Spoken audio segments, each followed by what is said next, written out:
Now to Mr. Chris Smith of New Jersey, Chairman of the Africa and Human Rights Subcommittee. And welcome, Madam Ambassador. Just a couple of points. First of all, I do believe delay is denial, and I think we have a de facto defensive weapons arms embargo on Ukraine. And it's reminiscent to me, at least, and perhaps many others, to the Balkans War, when we, in a totally misguided fashion, ensured that Bosnia and the Croatians, did not have the ability to defend themselves against Milosevic's aggression, and now we see a reprise of that happening to our good friend and allied Ukraine.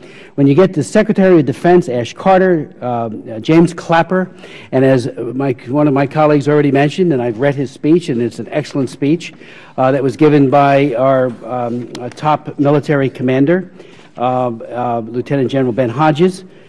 He has made a number of important points, I think, in his speech, perhaps chief of which is that while Ukraine's defensive capability might not necessarily turn the tide overnight or soon when it comes to the military situation, it will make the diplomatic solution more probable. And that's exactly what happened, as we all know, when the Croats broke the arms embargo. It wasn't NATO bombing that initially turned it all. It was the Croatians who were able to break the arms embargo and put Milosevic to flight.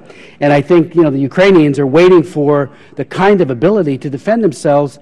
The president's advisors are all saying, do it, Mr. President, and he has refrained from doing it. It is baffling. When you get two world leaders between September and yesterday publicly admonishing President Obama in joint sessions of Congress, it is time to wake up, I believe, respectfully, and take their views into much greater account. As my colleagues have said, and I believe it as well, delay is denial.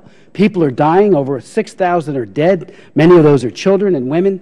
And I do think it may even speak another issue, and that is the hollowness of our military increasingly. We're not there yet, thank God, but we are on a glide slope to being weakened because of defense spending. But as General Hodges pointed out, Germany, and we know Angela Merkel has admonished not to go with the military defensive capability. Only 42 of Germany's 106 Typhoon fighters are available because of maintenance. 38 of its 89 Tornado bombers. Special Forces had to pull out of the joint exercise because there was no working helicopter.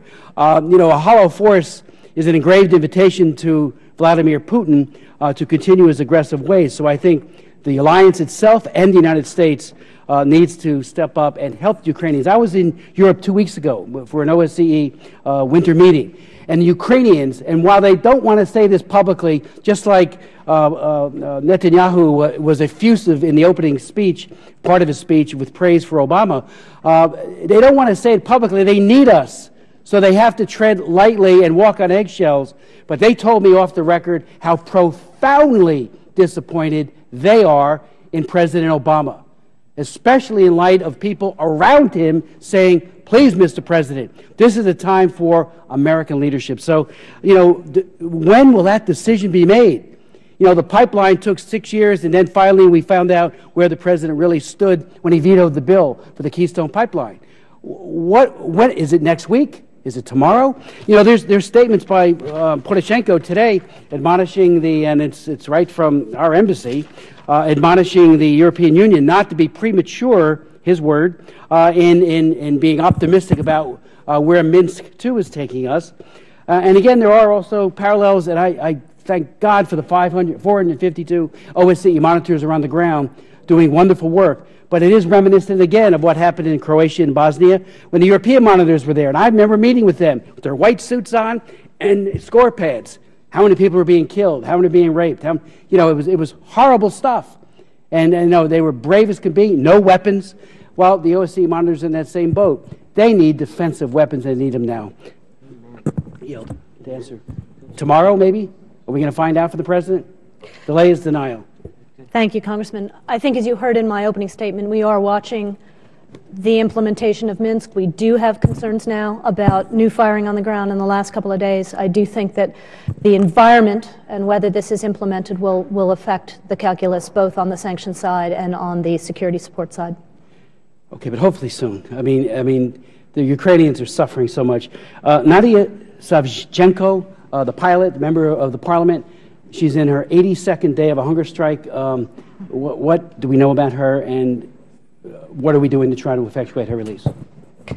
We have grave concerns about her condition. We believe she was illegally abducted across the border and that she is being illegally held, that if Russia wanted to give a humanitarian gesture, there would be nothing more impactful that they could do quickly than to release her today.